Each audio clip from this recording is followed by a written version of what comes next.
two topics today.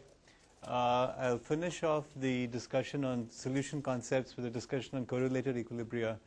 These can be viewed as applying some of the concepts from Bayesian games to Nash equilibria, and explain exactly what that means. And actually, I think this is the best of the solution concepts besides dominant, which of course dominant is the best. But of the others, I like this the best, though unfortunately in the literature there isn't too much about correlated equilibria. People focus on Nash. I think this is better. And I'll switch then to the third big topic in game theory, which is mechanism design. And I will actually start with introduction to mechanism design and go over three important negative results. What is it that mechanisms cannot do? And that will form the basis for what mechanisms can do. So today I'll probably just start with the mechanism design, and I'll try, let's see how far we get through. And then next week we'll essentially focus on mechanism design and go through some fairly detailed examples, because if you run across any kind of papers in game theory, most likely today you're going to run into mechanism design. And if you want to do some game theory in your research, most likely what you'll be doing is in fact mechanism design. So that's something that I wanted to get into in some detail. All right, so let's go back and start with the correlated equilibria. So the big problem with the Nash equilibria is, here is basically what a Nash equilibrium says. We have some kind of normal form table, and we pick some cell, and we say, okay, we assume that this strategy profile for these two players is going to be the outcome. Okay, and there is for whatever reason we pick that this is that. Now look at it from the perspective of the player. The player's got to say, okay, I'd better play some value, assuming everybody else is going to play their Nash equilibrium value. And now, it's okay. So if there's a single Nash equilibrium, it's okay. But there are two problems. First, what happens if there are multiple Nash equilibria? Okay, like over here, if you remember the Battle of the Sexes game, where we had the following structure. We had the two things, the F and the B, as being the potential choices, and we had the structure over here.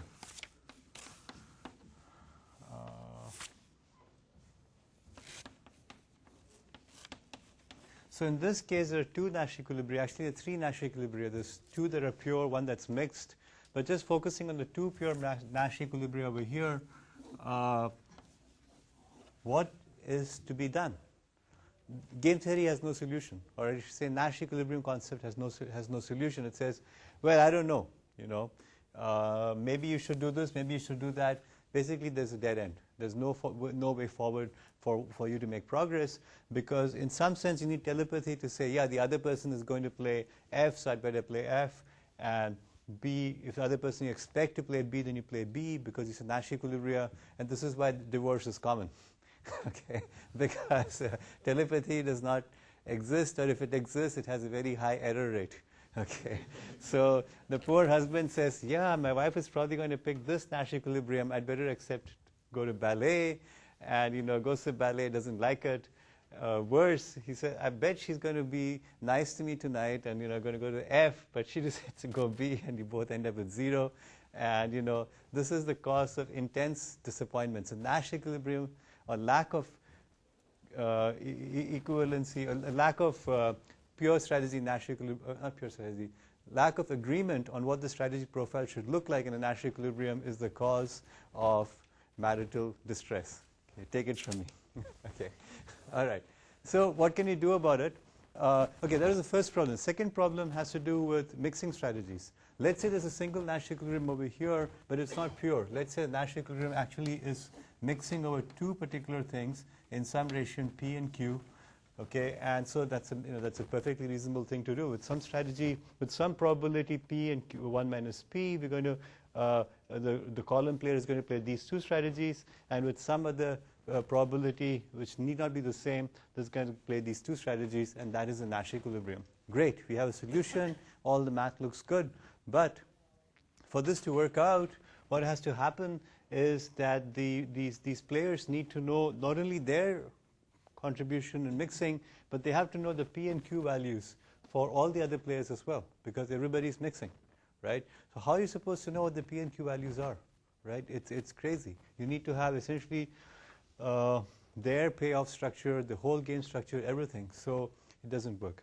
So Ullman, a famous game theorist in the early 70s, came up with this notion of correlated equilibria as a way to make sense of this. Okay, and so I'm going to explain what it is. It's a very clever idea.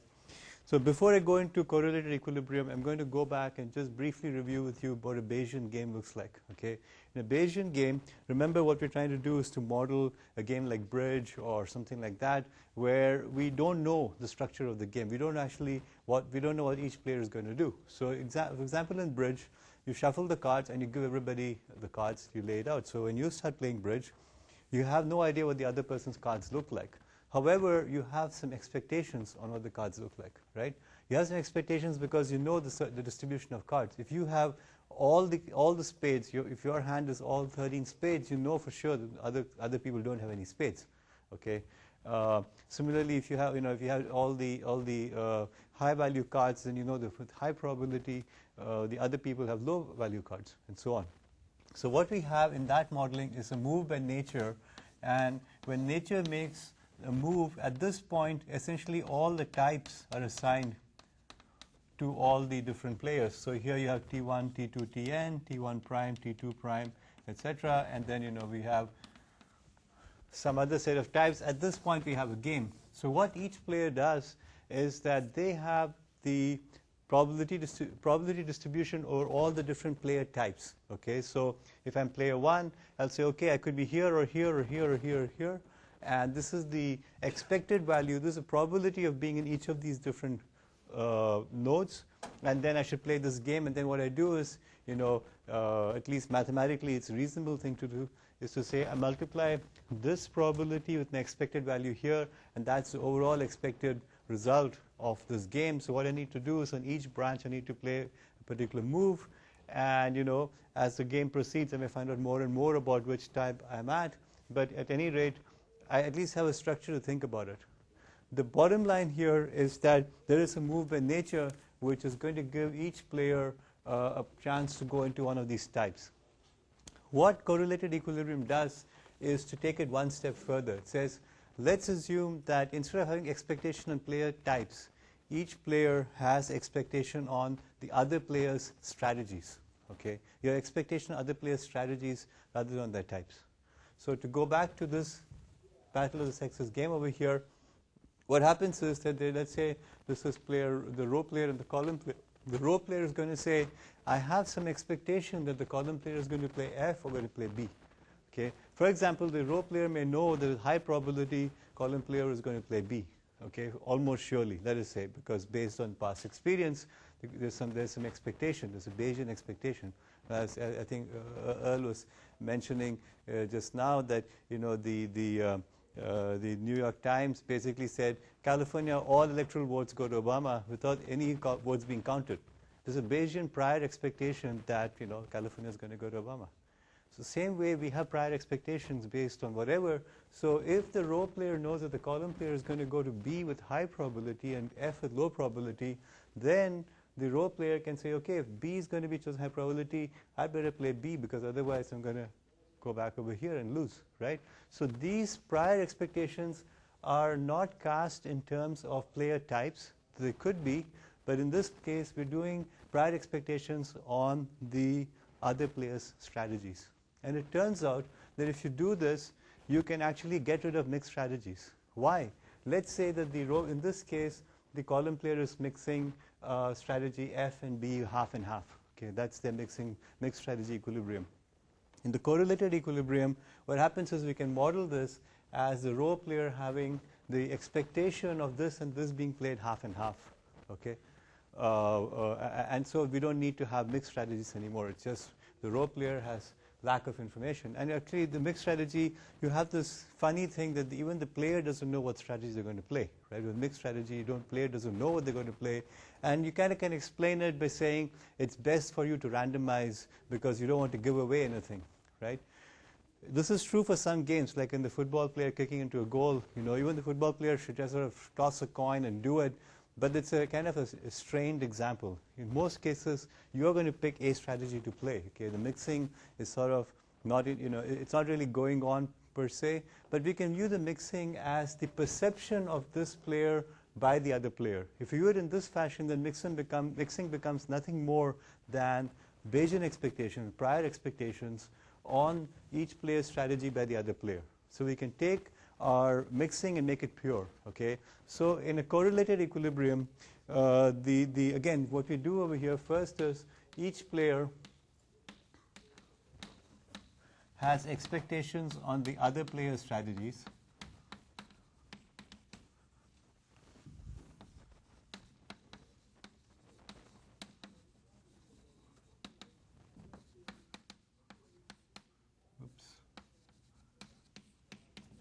And second, these expectations are over pure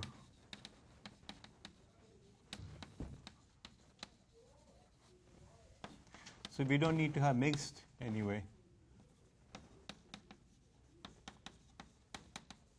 Okay, so is that clear? So we have 2 points to make. First, you have expectations on the other players' pure strategies. These strategies are pure. Now, it turns out that's all you need. Okay, you need to have just this, and you need to have one other assumption, which is what's called the common prior, common view on state of the world. Okay, and the state of the world is basically the assumption that everybody has identical prior expectations on each other's strategies. So there are 5 players. The 4 players, there's player 1 and the remaining players. All the remaining players have the same kind of expectations on that first player. Okay, that roughly speaking, that's what it is. The actual assumption is a bit more technical. We have to worry about the different state of the world, or the state of the world being divided into different partitions. Each partition has some associated probability, and we need to make sure the probability distributions of all the players are same on those partitions. But I'm not going to go into that in any detail. So with these, essentially these assumptions, it's possible to build a solution concept called the correlated equilibrium, where essentially what's going on is that everybody is correlating on the expectations on each other, and they all share these expectations, and it turns out to give you really nice equilibria. Okay, so while this is the general concept, there is a specific way to describe it which most people use. And in fact, there's a historical precedent. The notion of correlated equilibrium was proposed by Aumann in '74 in a paper, and he used this specific device I'm going to talk about in just a minute. And then in '87, he published another paper where he generalized it. So this is a generalized view of the world. And now I'm going to go into sort of the specific proposal that he made in '74, and because it's easier to explain. And then once you figure that out, then it turns out that this specific device is nothing more than a particular way of doing the state of the world. So what is the specific device? The device is called an external trusted agent.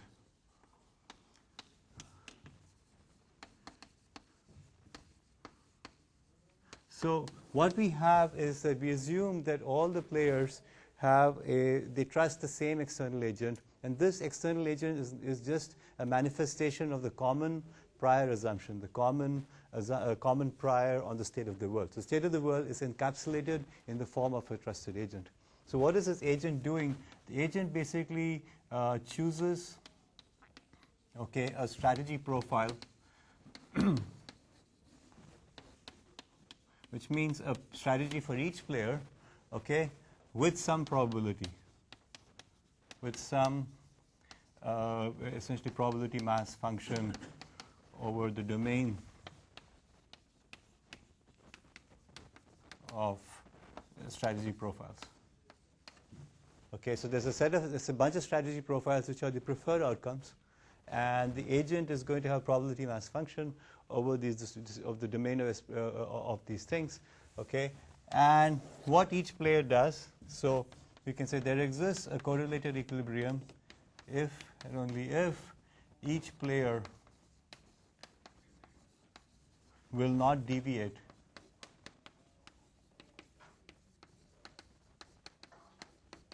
from the suggested strategy profile. Okay, and I should add one more thing. Player is only told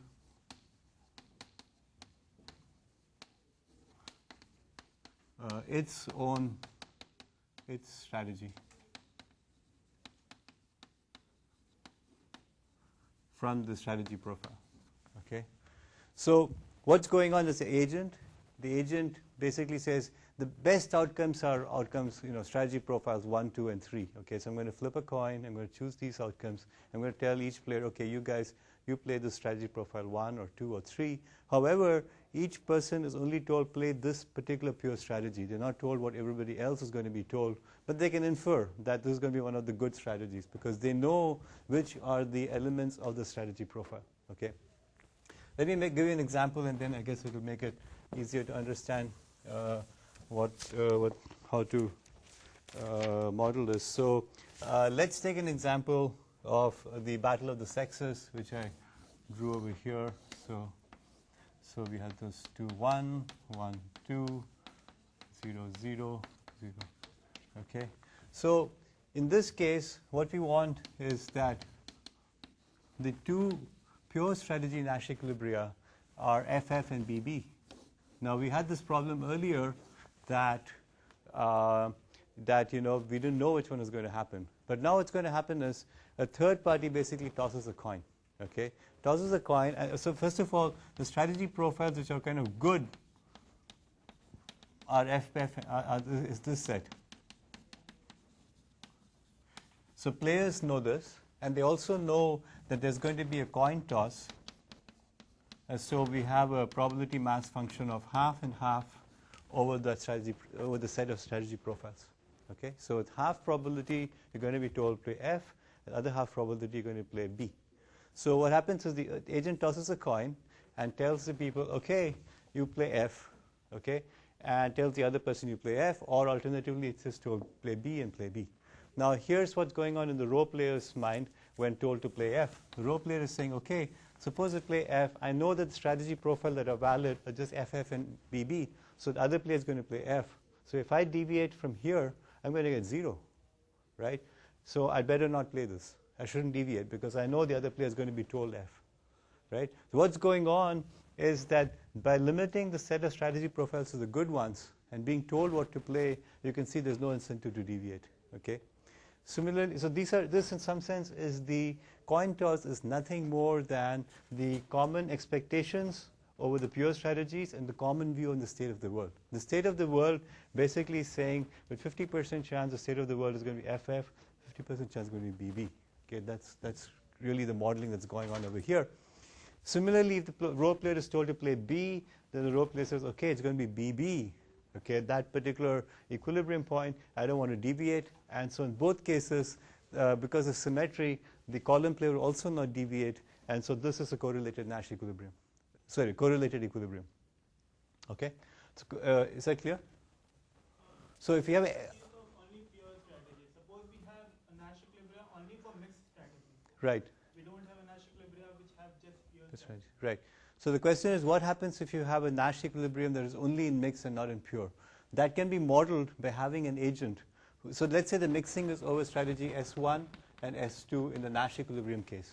All right? And let's say the mixing probabilities are P and 1 minus P, just for the sake of argument. All right?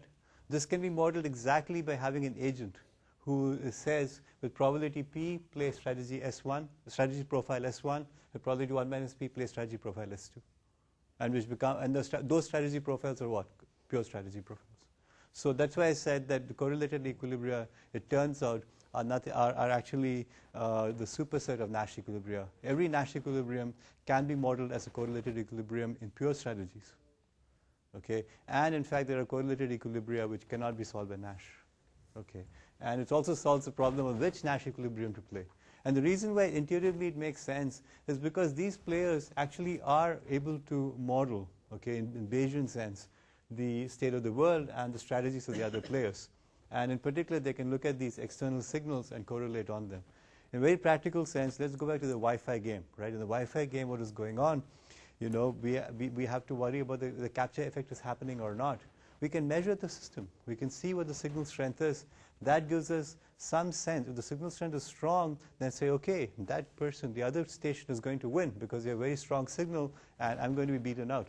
So this can be modeled exactly as correlated equilibrium, where you're saying, the state of the world is such that their strategy send is going to be the equilibrium point. So I shouldn't send. If they're going to send anything, I shouldn't send, which essentially is what? CSMA. Okay. Carrier sense, in some sense, can be thought of as correlated equilibrium, where the signal or the state of the world is common view. Okay. And where Wi-Fi breaks down is when you don't have a common view. Okay, when you have somebody who's far away from the receiver, so you don't know what's happening at the receiver, and when you don't have a common view, then everything breaks down. Okay, so this assumption is so I'm just saying that correlated equilibrium to me more naturally models how these games play out in real life, and the fact that where things break down when you don't have a common view. Okay, anyway, that is a long answer to this question. Yes. Hi.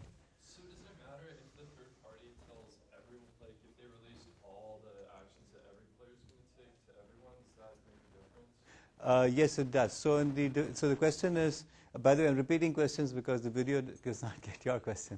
The question is, does it matter if the agent tells everybody else's actions, or should they only be telling you your own action? In the general theory, the thing is that the common view of the state of the world is there. However, the mapping from the state of the world to your own action is considered private information. It's not something that you know. So I know that this is the state of the world.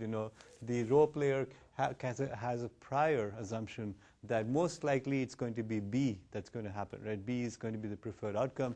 However, and the agent can say you should play F, but we assume we don't want to have too much information about what other person is going to do, because in reality that person does not exist. The agent doesn't actually exist. This is just a modeling of the prior expectation, and what strategy each player is going to play is in fact private information. You never know.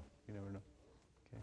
So the agent is just a convenient fiction to make it easier to understand. Okay. So I'm going to do a couple more examples. Okay, let me do one example, and then we'll take a break and I'll do another example after that. So let me do this example is our old favorite, prisoner's dilemma. So we have this game over here, S, D, S, D, -1, -1, -3, -3, 0, -4. Sorry, I keep getting it wrong. -4, 0, 0, -4. Okay, this is our old prisoner's dilemma, and we saw earlier that the Nash equilibrium was this value over here. Okay, that was a dominant strategy, and also the Nash equilibrium. Now, obviously, we know over here that SS is the better outcome. Okay, SS is the better outcome. So let's say we have an external agent which is going to tell the player, okay, play S. Okay, probability half or whatever, some probability. Okay, so probability P, it says play SS. Now, if you look at it from the role player's perspective, what's going to happen is this. The role player is being told to play S, and it knows that the other player is going to play S. Okay?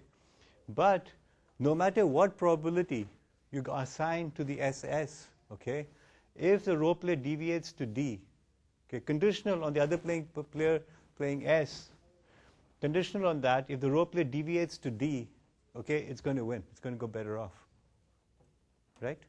Is that clear? Let's say the probability P is 0.9. So 0.9, it's sure the other person is going to play S. Doesn't matter. It always wins by going to D. In fact, even if it says if the other player is going to be, even if the other player is going to play D with some probability, it still makes better sense for it to go to S, because it goes from -4 to -3. Okay? So correlated equilibrium doesn't help you here. You're still going to end up with this as the dominant strategy, Nash equilibrium, and so I'm just saying that correlation is nice, but it's not solving everything. Okay, because you would like to have, it would be nice to have a correlating device that gets the prisoners to agree to do the SS strategy, because in fact it is a good outcome for both of them. But the structure of the game is such that even with a correlating device, given the structure of the game, this is not a correlated equilibrium. Okay, is that clear? So this game is pretty bad. Okay, you cannot get good outcomes even if you try pretty hard, even with the external agent. Okay, let me take a short. Are there any questions about this, by the way? Okay, let me take a short break, and then I will talk about one more game. This is a famous game called Chicken. More complicated correlated equilibrium. So it was funny. I was trying to look up correlated equilibria and learn about it, and I read Armin's paper. And this paper has this game of Chicken, and every single description of correlated equilibrium by everybody in the world has the exact same game with the exact same payoff structure and the exact same analysis. And you're saying, boy, you know, there's so little divergence. And so I said, well, I should do it too, you know, because somebody's going to say, what's a correlated equilibrium? You can say game of chicken. At least they know that you went through a course that talked about game of chicken. So let me first write the payoff matrix, and then express the. So this is the game of chicken. So basically, we have a road, and there are two cars. My cars are minimal, at least they have wheels, so. And they're both going to each other at a very fast rate. And the first person who swerves is the chicken. And if you, the person who stays on the road is the winner, okay? So obviously, these are driven by young men with too much money and too little brains. And ideally, they should crash into each other because, you know, as I said, Darwinism has some benefit. But anyway, let's analyze the game. So here's the payoff matrix. If they both do D, which stands for dare, then they both die and they both get 0 payoff. And if the person who dares continues on the road, he gets a payoff of 2. C gets a payoff. The chicken guy gets a payoff of 7. Chicken guy gets a payoff of 2 because he didn't die, you know. And of course, it's symmetric. And then if they both go chicken, then it's okay, you know. Neither one has bragging rights, so they can both say, well, we're both alive and we're both over here. I can't remember, some famous movie star or rock somebody like that apparently went off a cliff. There's a similar version there's a cliff, and there's a spectacular scenery here in the two cars, both going towards the edge of the cliff. And then the first person who swerves away is the chicken, and the other person, you know, obviously same payoff matrix happens. And some guy went off the coast of California and died, hopefully before he had any kids. Does anybody know who it was? Does anybody know who it was? Okay, well, anyway, cautionary tale, you know, don't do this, and so on. Right? They should get Darwin Awards? Yeah, they should get Darwin Awards. Anyway, all right, so what we're going to do is we're going to come up with a correlated equilibrium because we want to avoid this tragic fate. And so what we do is we assume an external agent, and the external agent chooses the 3 good equilibria over here, which are actually CC, CD, and DC. Okay, these are the 3 good outcomes, okay, in this game. And then you're going to assign the probability of basically 1/3, 1/3, 1/3. Okay, and just don't worry about the probabilities for now. Why we chose these, but just assume these 3 probabilities right now. Now we're going to see, okay, what's going to happen when the external agent says to row player or column player, play C or D, and see what kind of correlated equilibrium we can get. You know, is this in fact a correlated equilibrium? Okay, so let's say that the external agent tells the row player, okay, you should play D. Okay, if the row player is told to play D, then the row player knows from this set of strategy profiles that the other player is definitely going to play C. Okay, because DD is not one of these things, so the other player is definitely going to play C. So it says, okay, I can play D, and I'm in this cell, and if I deviate, I'm going to go to this cell, right? So I go from 7 to 6, so I should play D, and you know that's fine. All right. So it won't deviate. In the notes, by the way, I made a mistake by saying it goes from 7 to 2 by deviating. I should have said 7 to 6. So you can correct that if you want, or it will be corrected in the next version. Now let's say the row player is told to play C. Okay.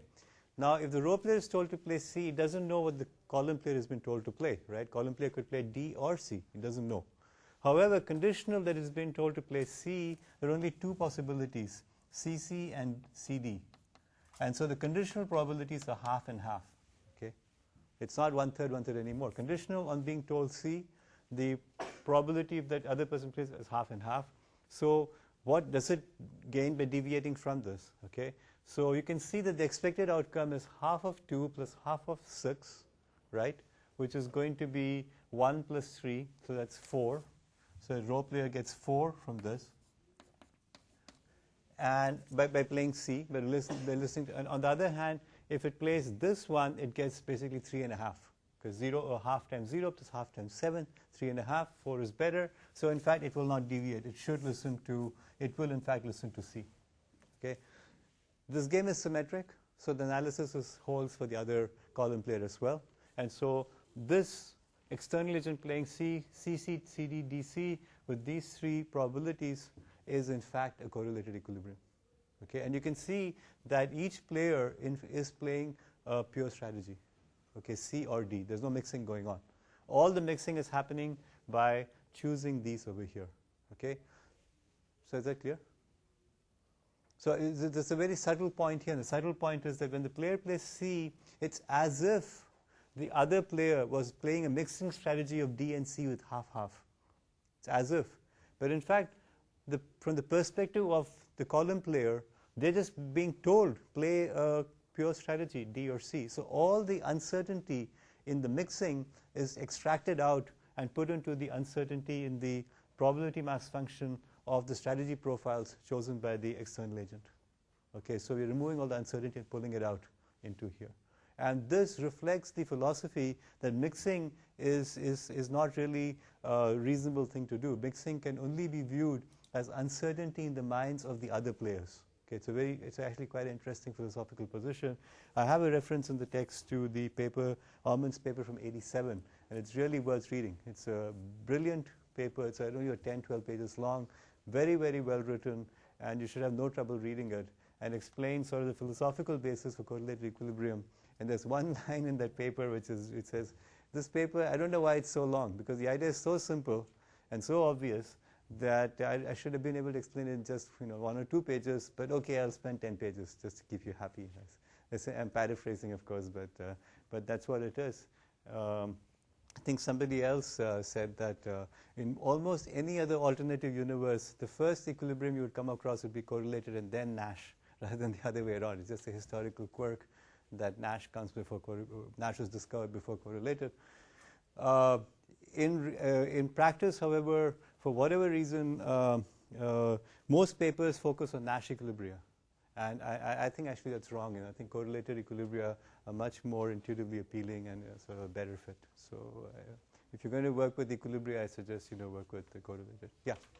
So how does this work in real life? Like if you have two-drunk game theorists, yes. How do they decide which strategy to play? Okay, so the question is, how do they decide how does this play out in real life? Of course, we don't have an external agent playing, right? So what we have is a common prior in the state of the world. The common understanding of the state of the world is that the rho player is the rho game theorist, so to speak, driving this car is going to say, for sure, if I play D, right, the other person is not going to play D. Okay, the only outcome, if the other person is going to see from the way I'm going on the road that I'm going to be I'm not going to deviate, the other person is going to play C. All right. So if my decision is firm on D, okay, then that's the only outcome that's going to come over here, and it doesn't pay for me to deviate from that. Okay, so if my body language or whatever, my car is painted in such a color, or I'm driving in such a reckless face, my reputation, so to speak, is that of being a person who wins on D. The other person is not going to do D, right? This is sort of a signaling is what's called in game theory as signaling. You signal your intentions as being somebody who is not going to be a force to be reckoned with. This, by the way, is the basis for almost all of diplomacy, right? So the U.S. invades Grenada with 80 people in there, whatever, with a bunch of people armed with hockey sticks, and squelches them because they want to say, we are these guys over here. Don't mess with us, because if they have the reputation of being C, then the equilibrium structure changes, right? So it's always in the interest of a military dominated country like Rome, was or the US is to signal that it is not a country to be messed with, okay? And because it wants to give the reputation. That's what this game theory is going to do. The game theory is going to have this big loudspeaker on top saying, I will never, ever, play C. So you'd better watch out because I'm going to play D. And then you're going to go C, and then it doesn't make sense to deviate. On the other hand, if they're going to play C, right, they are going to chicken out. So they're going to say, well, what's going to happen here or here. So if you have the prior expectation that, or you've been told that you're better to play off C, then again it doesn't make sense for you to deviate because you don't know what the other person is going to do. So it's sort of the way to think about it is that if you know that you are going to play C, because you're scared, you don't want to, you know for sure you're going to chicken out, right? And the other person has some prior probability on being D or C, then in some sense it's not better for you to deviate either because you're better off choosing this to not go over there.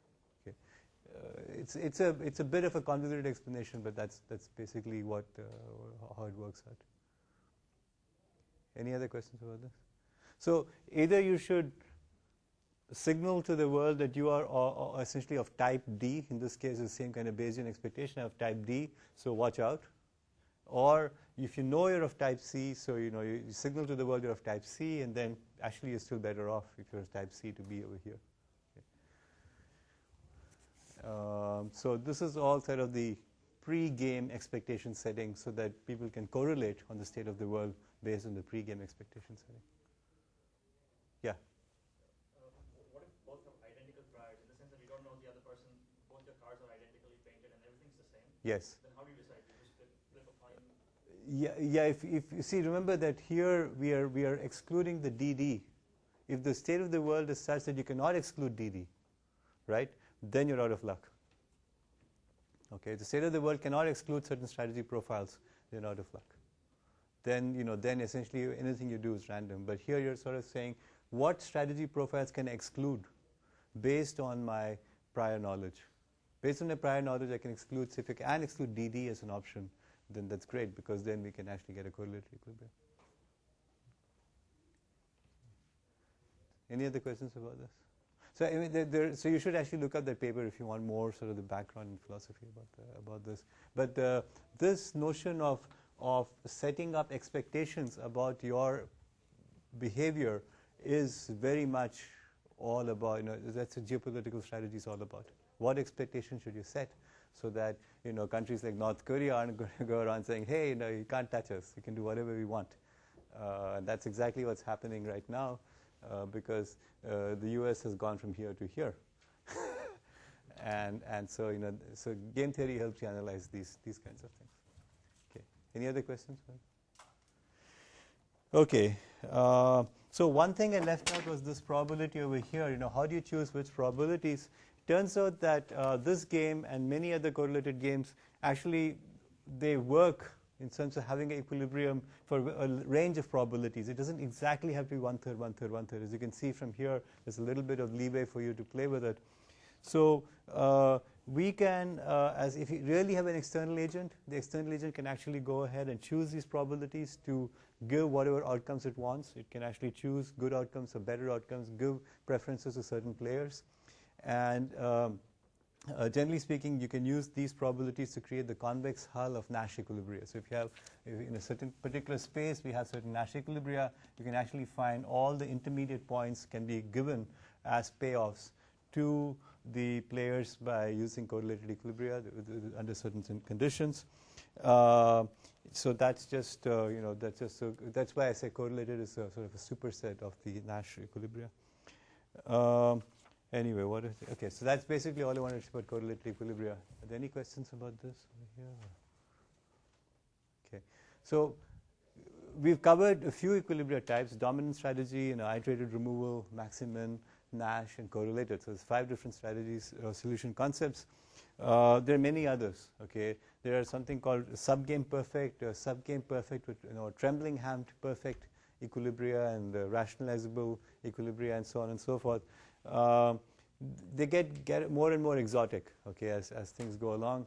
And to my mind, the only 2 that really make sense are dominant and correlated. and maximum if you're paranoid. So I'm not going to cover those. But if you look up game theory books, they really have those. In particular, for mechanism design, which I'm going to get into, really we just care about dominant and Bayes Nash equilibria, and to some extent, which are very close to correlated equilibria.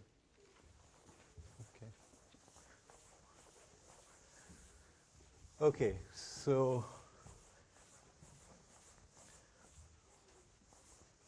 let me get started with this thing of mechanism design.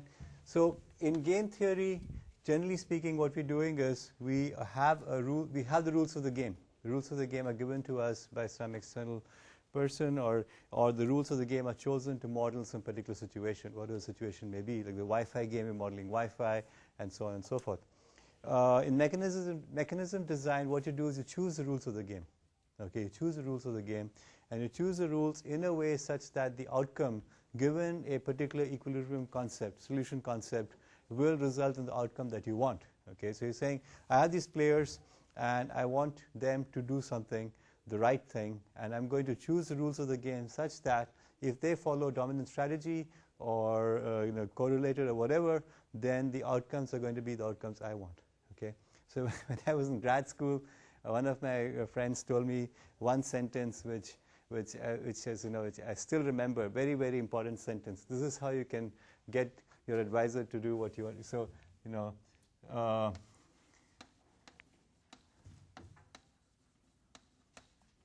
make someone do what you want them to do,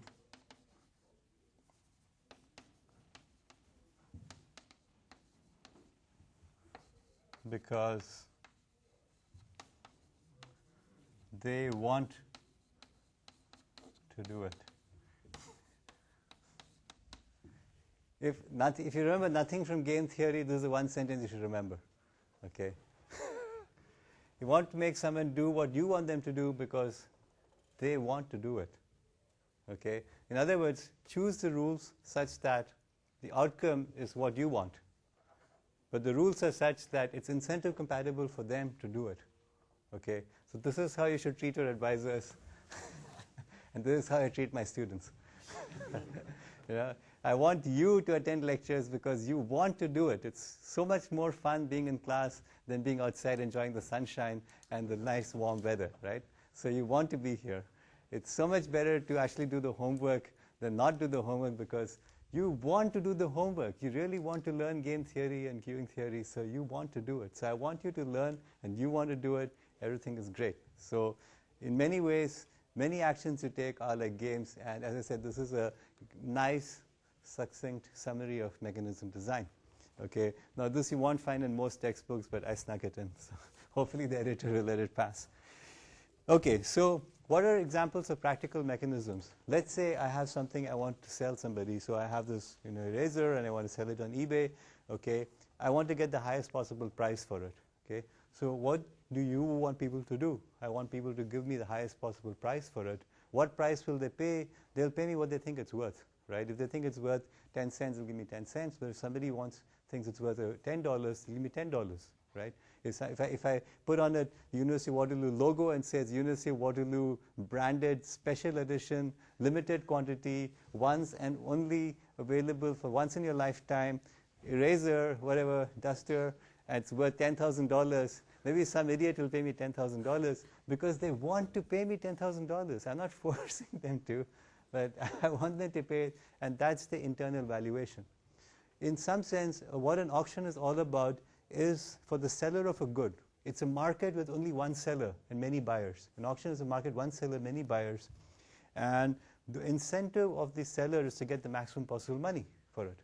What is the incentive of the buyer? The incentive of the buyer is to pay high enough that they win, right? But not more than that. Certainly they don't want to pay more than what they think it's worth. If you see a duster, you say it's worth $10,000, it says, because it has all this stuff. You just laugh and say, that's ridiculous, right? But some people apparently paid $600 for a copy of the New York Times yesterday on eBay because it was the first edition that came out and that said, Obama wins, right? They're willing to pay $600 for something you could get from a newsstand for $1, right? Because they ran out, It's artificial scarcity. That's why, by the way, if you buy any works by an artist, the first thing you should do is go and kill the artist, because the price goes up once they die, right? If they keep producing stuff, the value goes down. So ideally, the artist should produce one great masterpiece and immediately die. Okay, and you should own that masterpiece, and then after, then you're in good shape, because the price goes up.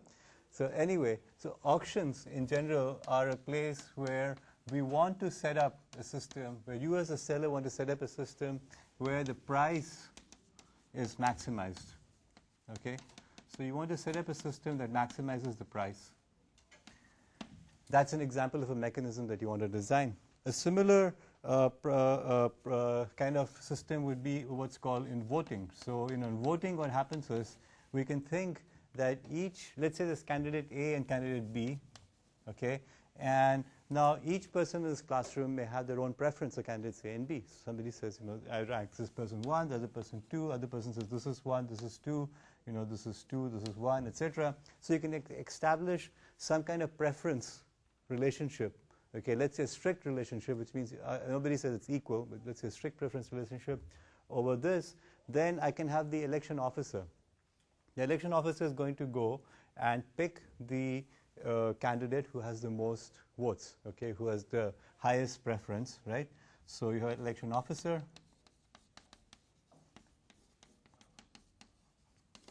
So this election officer wants to implement the majority. Sort of in some sense you want to say, I want to implement a system, I want to choose the winner who is the best, who everybody has, who has the support of the most people. Okay, let's put it like that. So, but there are people who do strategic voting, right? If you have a set of candidates, okay, here's a typical example. We had a recent election over here. We had, the Harper, and we had Dion, and we had Layton. Now people will say, okay, if I vote for Harper, then a conservative is going to win. That's great. Now I don't agree with Harper. I want either Dion or Layton to win, but Layton has no chance. I have prior expectation based on Bayesian expectation that Layton has no chance. So even though I like Layton higher than Dion, I'm going to vote for Dion. Right? I'm going to do strategic voting where I'm misrepresenting my true preferences in order for the outcome to be what I like, right? Because, and in fact, that's what happened. Enough people voted for NDP that the conservatives won, whereas if the NDP and the liberals had been together, and people had in fact voted strategically and given Layton 0 and everything to liberals, the liberals would have won. So, this happens all the time. I guess the most famous case is when enough people voted for Nader in 2000 that Gore lost. He lost by a very, very small fraction, which is actually much smaller than the amount that Nader got. So all the people who did not vote strategically actually lost out. And there's an incentive to vote strategically. But from the perspective of the voting, what we want, the election officer wants people to reveal their true preferences and not vote strategically. They want them to reveal what is inside. Okay? So let's take a look at these two again, a little bit more, slightly more detail. What's going on in the auction is that the auctioneer would be in a very good position to make the choice of what is going to happen or what price to sell at if it knew each person's true preferences, the true inner value. So let's say I have this duster over here, and I could look inside each of your brains and say, yeah, that guy values it 10 cents, 8 cents, 20 cents, $5, and that's the person, unspecified pointer, $10,000. I'll go to the unspecified person and say, here, give me $10,000. It's yours, right? I know because I can see inside their mind.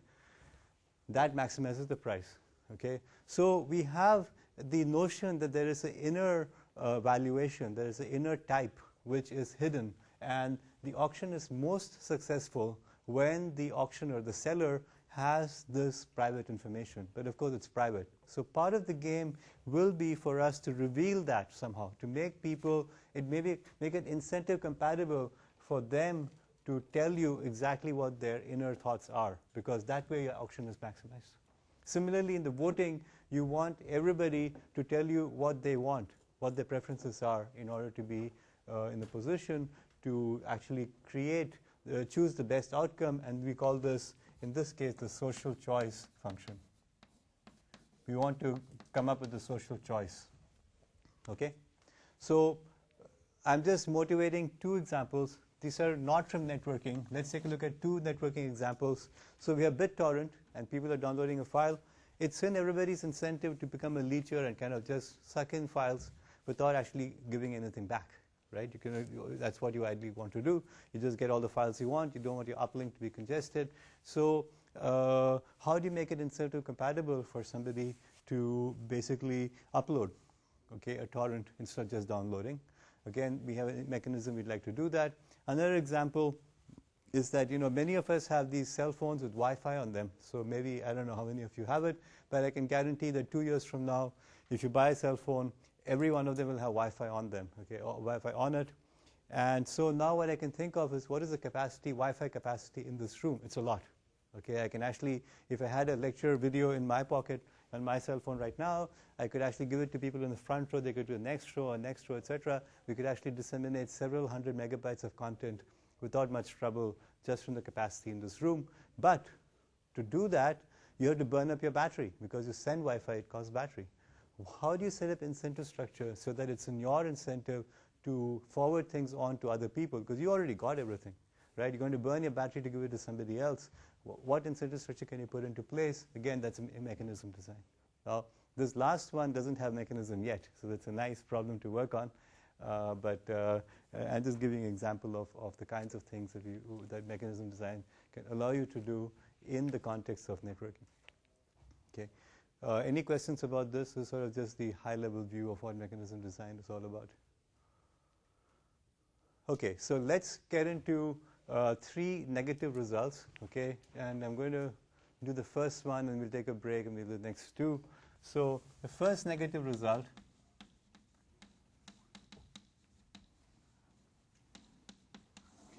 it's called the Condorcet paradox.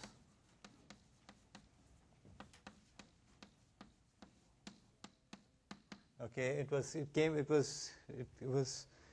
think Baron called Condorcet in the French Revolution, so 1789, something like that, came up with this paradox on the impossibility of having, majority rule in elections.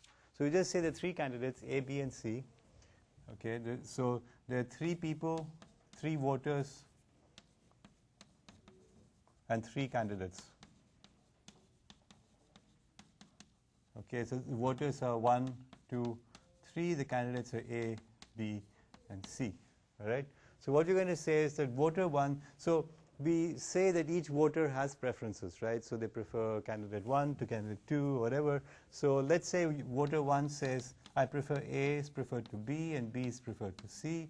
Voter 2 says B is preferred to C, and C is preferred to A, and 3 says C is preferred to A, and A is preferred to B. All right, so we have a nice little circle of preferences. But okay, that's allowed because it's not for any individual person. Each person has their own completely clean set of preferences. So let's just take this over here. We see that A prefers B, and A prefers A to B. Sorry, 1 prefers A to B, and 3 prefers A to B. Okay, so 2 out of them say A is better than B, right? So clearly, you should not select B over A. Okay, but it's completely symmetric. So 2 of them prefer B over C, and 2 of them prefer C over A. So in any case, if I select A, this majority prefers C to A. How could you choose A? If you say B is the winner, it's a majority prefers A to B. How can you prefer B? How can you win? and so on, right? So in this system, there is no solution. There is no winner. No matter who you pick, the majority actually wants somebody else. Okay, anybody but that particular person. So this is called the Condorcet paradox. It's amazingly simple to explain. Okay, you can explain it to a 10-year-old. In fact, I explained it to my 10-year-old, and she got it. So I have an existence proof. But then, that's kind of bizarre. We've been doing elections. People believe in elections, etc., etc. So what's going on over here? Okay, and this leads us to the second negative result.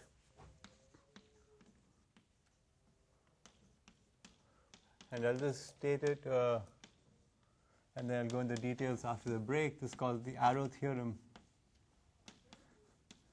And this was proved by an economist called Arrow in the 50s. I can't remember the exact date. I guess it's probably in the early 50s. And it basically says that under some fairly general conditions, any social choice function is going to be bad. We cannot have good, I'll say the precise thing in just a minute, but essentially it says under some fairly general conditions, there is no hope for mechanisms that are in specific election type mechanisms. Okay, so let me just take a break here and then we'll come back to that. Okay.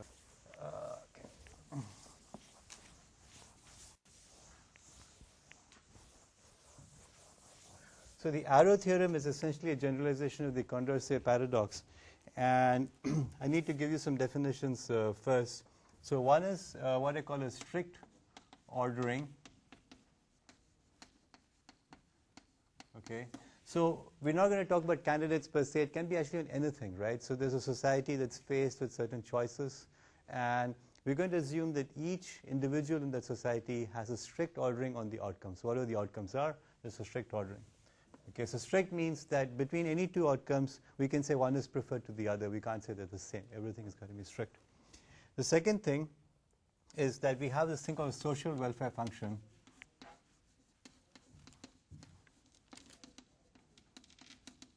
And this social welfare function really is an aggregation of individual preferences, individual orderings to form a global ordering of the most preferred, the next most preferred, etc. outcomes. And again, this is just a generalization of election, right? In election, I have, candidate 1 got so many votes, candidate 2 got so many votes, etc. So we think that society as a whole, therefore, has established a strict ordering on the candidates. That's the social welfare function. Okay, it's just ordering. The third thing is some properties of the social welfare function. Let me just call it SWF. So properties of the social welfare function. So first one is unanimity. Unanimity is very simple. If everybody agrees that a certain option is going to be the worst, for example, then the social welfare function should also mark it worst. If everybody agrees that something is the best, then the social welfare function should mark it best. Right? It cannot be the case that everybody agrees that candidate number 1 is the best. The social welfare function in the global ordering is going to say candidate number is not the best. Okay, so that's sort of the easy way to understand it. So more specifically, if in every ordering, B is preferred to A, then in a global ordering, B is preferred to A. Okay, we cannot have inversions in the global ordering that are not reflected if the unanimity is there. The second thing is what's called the independence of irrelevant alternatives.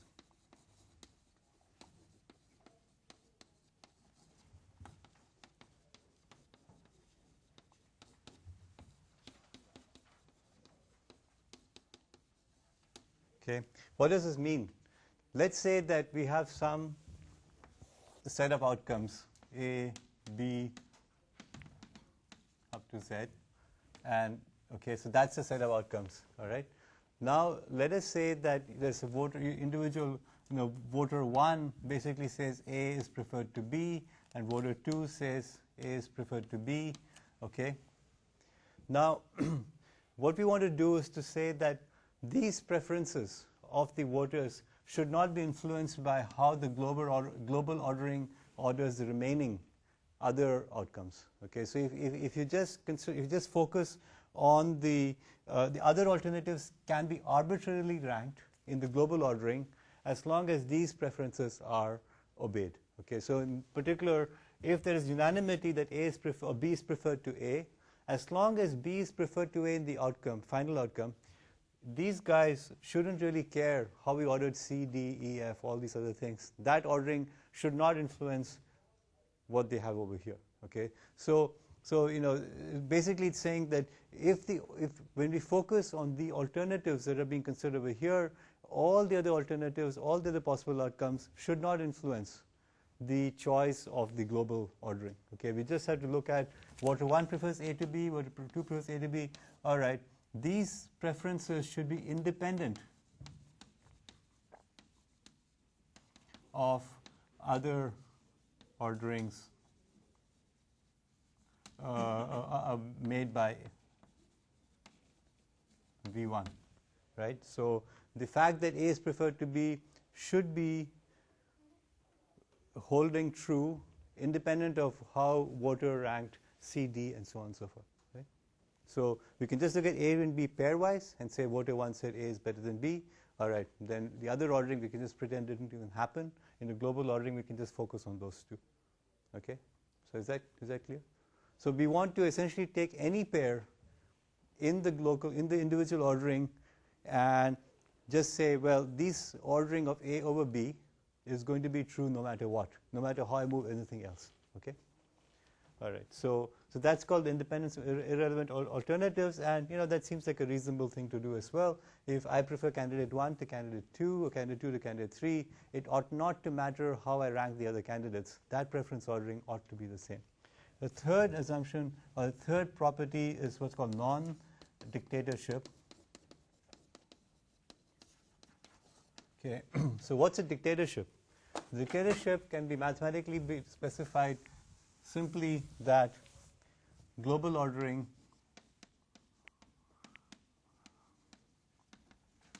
equals ordering of dictator. Okay, that's by definition dictatorship. So somebody says, oh, I prefer this, I prefer that, and so on, and the dictator says, no, I really want this. Okay, yes, boss, you win, because the global ordering is what the dictator ordered. Okay, that's called dictatorship. And of course, in the social welfare function, if there are 100 people or 1,000,000 people, we don't want one person to say, okay, this is the outcome, this is the overall global ordering, and that's that. Nobody has any other word to anything else to say. So that's non-dictatorship. All right. So Arrow's theorem says that.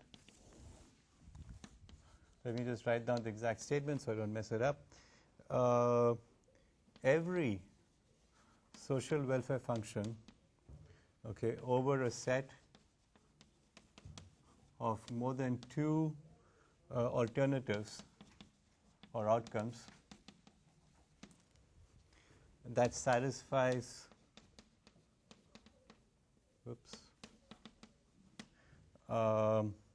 unanimity, and this is often abbreviated as IIR, independence of irrelevant alternatives. IIR is a dictatorship.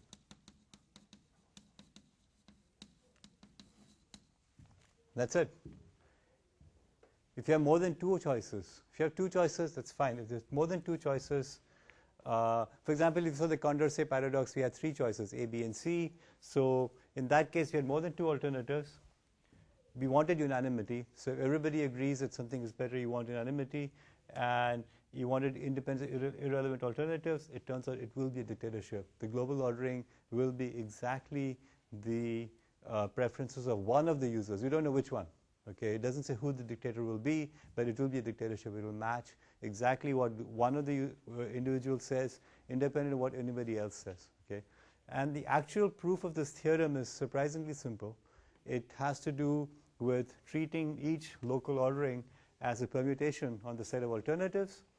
The global ordering obviously is also a permutation, and using the choice of unanimity and IIR, you can just move things around in the global ordering. Okay, we're preserving this, and you can see, actually very easy to show that the global ordering then must match exactly the preferences of one of the users, and no matter what anybody else says. So we get a dictatorship. Okay, so this is a fairly strong theorem. That there are some weaknesses in there. So before I go to the weaknesses, well, maybe I'll just talk about the weaknesses first, and then I'll talk about the third negative result.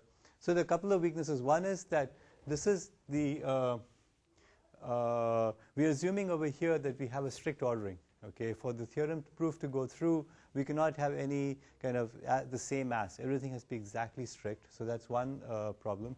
One thing that's going on over here. The second thing that's happening in the arrow theorem is that we're assuming that anything can be ranked in any way. In other words, you can have alternative 1, you can have user 1, voter 1 can mark A preferred to B, preferred to all the way preferred to Z, and then voter 2 could actually have Z be the first, preferred to B, preferred to C. Okay? So you can have completely arbitrary preferences. There's nothing that prevents us from having this. Okay? However, if we can do the following, if you can introduce this notion that there is that certain preference orderings are invalid, okay, then you don't have Arrow's theorem anymore. So what do I mean by saying certain preferences are invalid? Let us say that in my one hand I have $100, other hand I have $1 million. Okay, $100, $1 million. Okay, I'm saying for Arrow's theorem to work, some people should prefer the $1 million to $100. Other people should prefer the $100 to $1 million. Right? We need to have the complete generality of preferences. But in reality, if you have the notion of money, then it's unlikely that anybody is going to prefer $100 to $1 million. Right? If we're given a choice between 100 and a million, essentially we can assume axiomatically that everybody prefers a million to 100. In that case, Arrow's theorem does not hold. Okay? So that's one of the weaknesses of the theorem, and we'll exploit that weakness when we start talking about mechanism design. Because what is a mechanism? If mechanism design is to succeed, then clearly we want there should be a mechanism for voting. If there should be a mechanism for voting, then we can't say, well, we only have 2 alternatives. That's not very nice. We can't say we don't want unanimity. Okay, that's crazy. It means everybody wants something, and you say no, the mechanism will not deliver it to you. That's crazy also. And this IIR is a bit more trickier, but it seems funny that you say, well, we have to take some of your other third-order preferences into account in choosing the global function or the outcome of the mechanism. So the way we get around it is to actually question the assumptions made by Arrow's theorem rather than the theorem itself. Okay. So any questions about this? Yeah.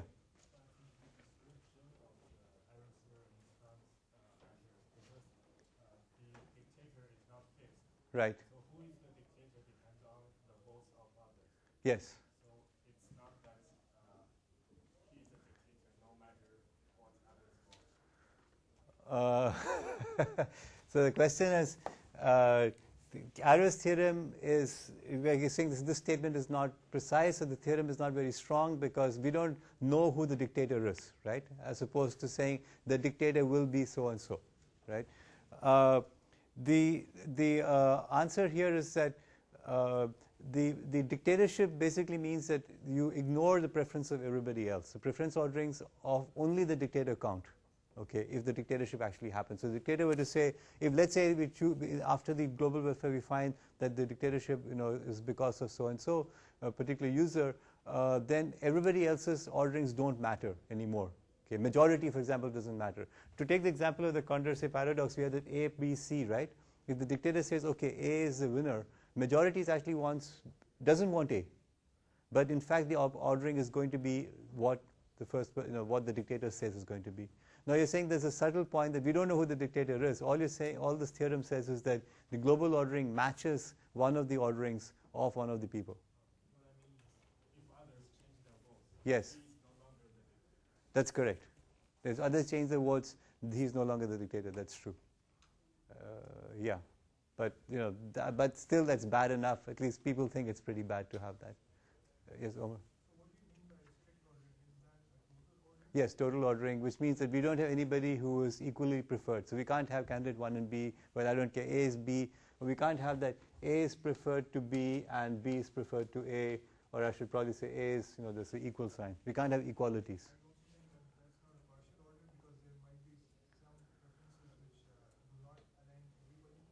No, we're not allowing that. Everything has to be a strict order. Okay, so that's another way of getting around Arrow's theorem, is to say, well, we don't want strict orderings. But Yeah, the argument that you're making is interesting. We don't know who the dictator is actually going to be, so it's not as strong a theorem as you would wish. But okay, I think calling it a dictatorship makes it sound bad, worse than it should be otherwise. It could be otherwise. Certainly, the game theorists are not very happy with it to have a dictatorship. Okay. Let's see. So the third negative result is called the Gibbard-Satterthwaite theorem.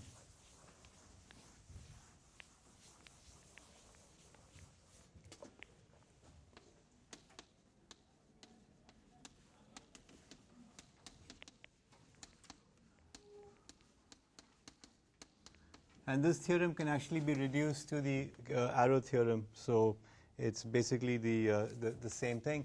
For this, I need a couple more definitions. One is called strategic manipulation, or strategically manipulable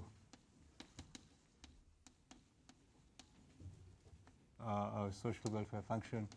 So a social welfare function is strategically manipulable if any one user can cause the outcome to change by lying. Okay, if I tell a lie, the outcome will change. Okay, that's called strategically manipulable. In a minute, I'll give you an example to show what that means. And then we have something called incentive compatible or incentive compatibility. An incentive compatible social welfare function. Okay, this one means that if it cannot be manipulated, an SWF that is not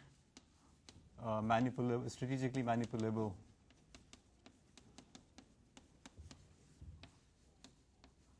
is incentive compatible, right? So incentive compatible means it is best for me to tell the truth. Okay. All right. So let me just give an example of what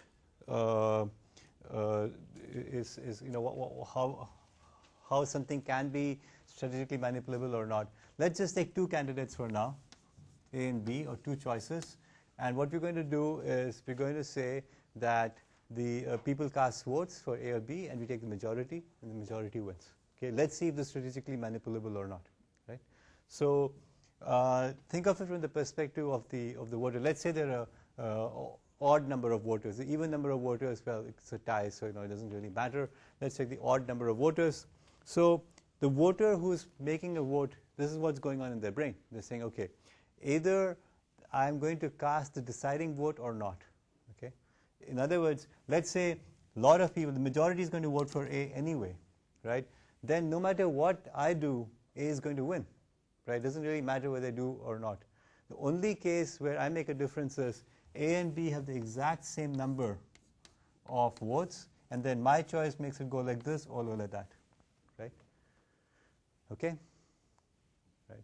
So if my true preference is A, okay, I can manipulate the outcome. Okay, if a true preference is A and I vote A, then the social welfare function will say A is the winner, right? And that's what I want, right? However, if I vote strategically, that means I lie, and I vote B, B will be elected the winner, and it's not what I want. Okay, so by lying, I only hurt myself. Okay, so in a majority rule, the game is majority. That's all. The game rule is majority wins. And you can see that if majority wins rule with two candidates is incentive compatible. It is in the best interest for each person to tell the truth and not lie about what their actual preferences are. Okay, so that's example of a mechanism that is not strategically manipulable. However, the Gibbard-Satterthwaite theorem talks about more than two alternatives, and let me write down the theorem.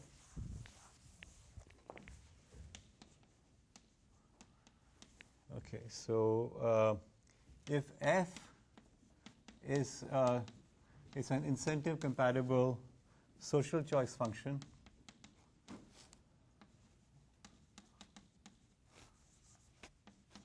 so I should add that there are two different things I've been using. The social welfare function chooses basically an ordering, okay, like in the arrow theorem, and the social choice function picks a winner. Okay, so basically you can think of the social choice function as being, the highest element of the social welfare function. So if f is an incentive compatible social choice function that maps onto more than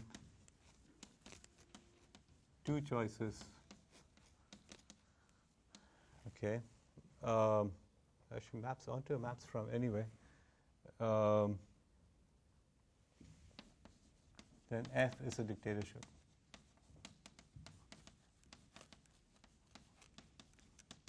So basically what you're saying is that if I have to pick a winner from more than two choices, okay, no matter what the rules are, if I'm going to pick more than two choices, then there's going to be a dictatorship. There's going to be one user who is going to dictate what the outcome is, the choice is. Okay. So it's similar in flavor to the arrow theorem, except that now we're talking about social choice functions rather than social welfare functions. And as I mentioned earlier, the Satterthwaite theorem can be derived from the arrow theorem at all.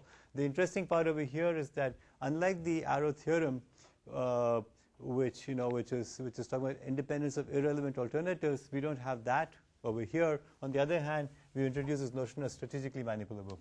Okay, so either you're going to get a dictatorship, or we're going to get something that's not incentive compatible, where people will start lying. Okay, so Gilbert-Satterthwaite also doesn't help us very much. So what do we do, right? Because any mechanism that we want is going to implement a social welfare function or a social choice function, right? And obviously we want to have more than two choices. Okay, so one alternative is take all your choices and then basically make it into a tree like this. First you decide between these two, then you decide between these two, and so on. You have these multiple rounds of voting, 2 by 2, 2 by 2, and these have some problems also. It doesn't always work. And the other thing is to question whether we can have these arbitrary preferences, okay, at all. And it turns out that if you introduce a notion of money, then you don't have the arbitrary preference structure anymore, because, as I said, it's unlikely that anybody's going to prefer $100 to $1 million. So what we have then is utility functions which are called quasi-linear. And that, I don't know why they call it quasi-linear. All that means is that they have a preference for money.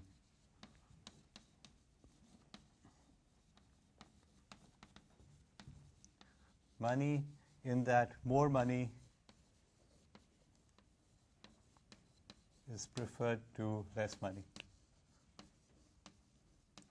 So if you assume that all the individuals have this more money is preferred to less money, then what you can do is you can start basically creating mechanisms where you pay off people whose wishes are not being listened to. So imagine that you have a dictatorship, but what happens in dictatorship is that the dictator is rich. Okay, the dictator says, okay, your preferences were not listened to, here's some money.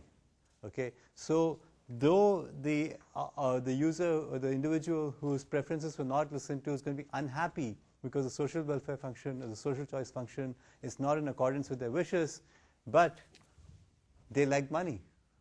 So they say, all right, fine. So basically it says, if you can buy votes, everything is okay. Right? So this is an argument for buying votes and election rigging by buying votes. And it says, yeah, as long as people have some preference for money that are increasing, we don't have arbitrary preference relationships for money, then we can kind of get around all these other theorems. And so all the mechanisms that we will study do have this notion of money, and that allows us to build these mechanisms where essentially the utility functions are balanced off by paying off people who are not being listened to. So so you say, well, you didn't listen to me, so here's some money. All right, I'm happy now. Okay, that's the way that works, and that's a basis mechanism design. So we'll continue with that next time. What I want to say, right? Okay, so that's about it. That's all I have. So then we're basically up to page 17 in the notes, and we'll continue with that.